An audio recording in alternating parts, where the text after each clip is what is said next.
The night was cold, crisp, and silent. A suburban street, once peaceful, now seemed to hold its breath as the last wisps of daylight faded away.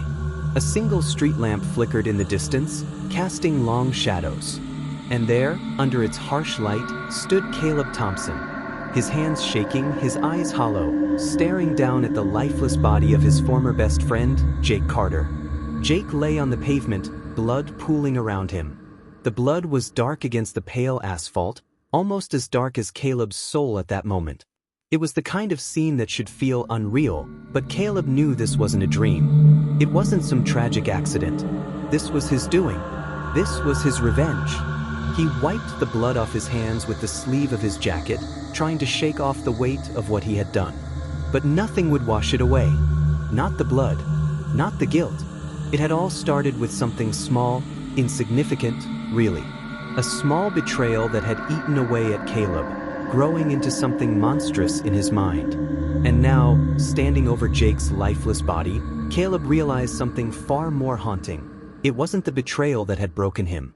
It was what he had become in pursuit of his vengeance. Caleb and Jake had been friends since they were kids.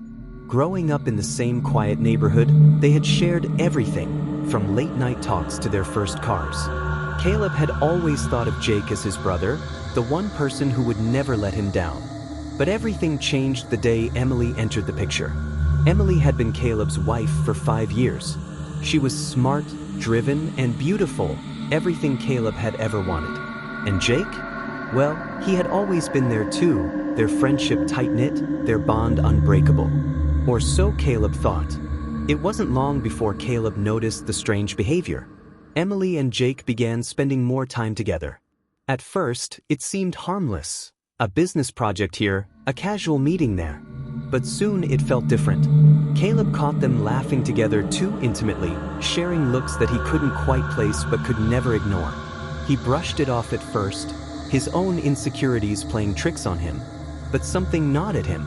One night, after a long day of work, Caleb came home to find Emily talking on the phone in the corner of the living room. She was laughing softly, but there was a strange quality to it, something unfamiliar. He didn't mean to eavesdrop, but as he stood by the kitchen doorway, he heard a few words that pierced his heart. "I can't stop thinking about you, Emily. You mean so much to me. I've never felt this way before." It was Jake's voice. The words hit Caleb like a punch to the stomach. He stayed frozen, his heartbeat racing. He wanted to confront Emily right then and there, but he didn't. He waited. He needed to hear more. "You know I can't. I'm married. I love Caleb." Emily's voice trembled slightly. "I know, but I can't help how I feel." A small betrayal, but it was enough. Enough to eat away at Caleb's trust, to plant the seed of doubt in his mind. His thoughts spiraled. He began replaying every moment with Emily, every conversation, every glance Jake had ever given her. It wasn't paranoia. It was reality, Caleb thought. And in that moment, the man he thought he was, the man who had been calm, forgiving, secure, began to change.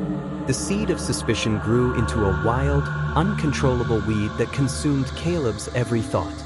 It was no longer about the phone call or the little moments that Emily and Jake shared. It was about control, about his own fear of losing everything. Caleb could no longer focus on work. His mind was always with Emily and Jake. Every time she smiled at him, Caleb wondered if she was thinking of Jake. Every time they talked, Caleb felt a storm brewing in his chest. One night, he confronted Emily. "What's going on between you and Jake?" Caleb's voice was quiet but laced with an underlying tension. He tried to keep his cool, but inside, he was unraveling. Emily was shocked, her face pale. "What are you talking about?" "I heard the conversation," Caleb said, his voice trembling now. "The phone call. You and Jake. I know what's going on." Emily looked at him with disbelief, her eyes wide. "Caleb, you're overthinking this. He's just a friend. There's nothing between us." But Caleb wasn't listening. The words didn't matter anymore. What mattered was that he had caught them. He had caught her in a lie, or so he thought. He wanted to believe her, but he couldn't. Days passed, and Caleb couldn't shake the feeling that something was wrong. It wasn't just jealousy. It was rage. And it festered. The next confrontation came, but this time, it wasn't about talking.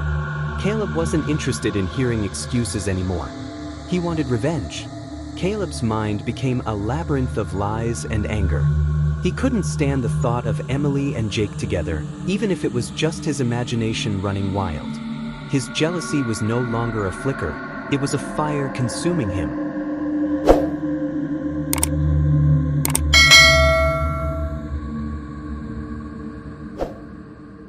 The arguments between him and Emily grew more frequent. One night, after a particularly heated fight where Caleb accused her of not loving him, Emily broke down. "You're not seeing it," she sobbed. "There's nothing between me and Jake. I love you, Caleb, but you've changed. You're not the man I married. You're turning into someone I don't even recognize anymore." But Caleb couldn't hear her. His mind was too clouded with rage, with the thought that Jake had stolen something from him. That's when the plan took shape. Caleb knew exactly what he had to do. He would confront Jake one last time, face to face. He didn't want to hurt Jake physically, not at first. He wanted to destroy him mentally, to make him feel what Caleb had felt. But as he walked into the bar where Jake was drinking, a different kind of darkness took hold. They laughed. They shared old stories. Caleb kept his smile tight, his words calculated. He led Jake outside into the parking lot, where the night air felt cold and unforgiving. And then, in the silence, Caleb pulled out a knife. The look on Jake's face was one of surprise, disbelief. He didn't have time to react. Caleb's hand moved with precision, fast, cold, unfeeling. Jake fell to the ground, his body twitching, gasping for breath. Caleb stood over him, his hands slick with blood, his heart pounding. The adrenaline didn't feel like triumph. It felt like nothing. Empty. Hollow. The hours after Jake's death felt like a blur. Caleb went home, trying to pretend like everything was normal. But the weight of his actions was suffocating him. The guilt crept in like a slow poison, eating him from the inside out. He tried to avoid Emily, but she kept calling, asking where he was, why he was acting so distant. He couldn't bring himself to tell her. Not yet. And then the news came. Jake Carter found dead, a victim of a brutal attack. Authorities are investigating. Caleb watched the news. No. He knew the truth, but he didn't want to accept it.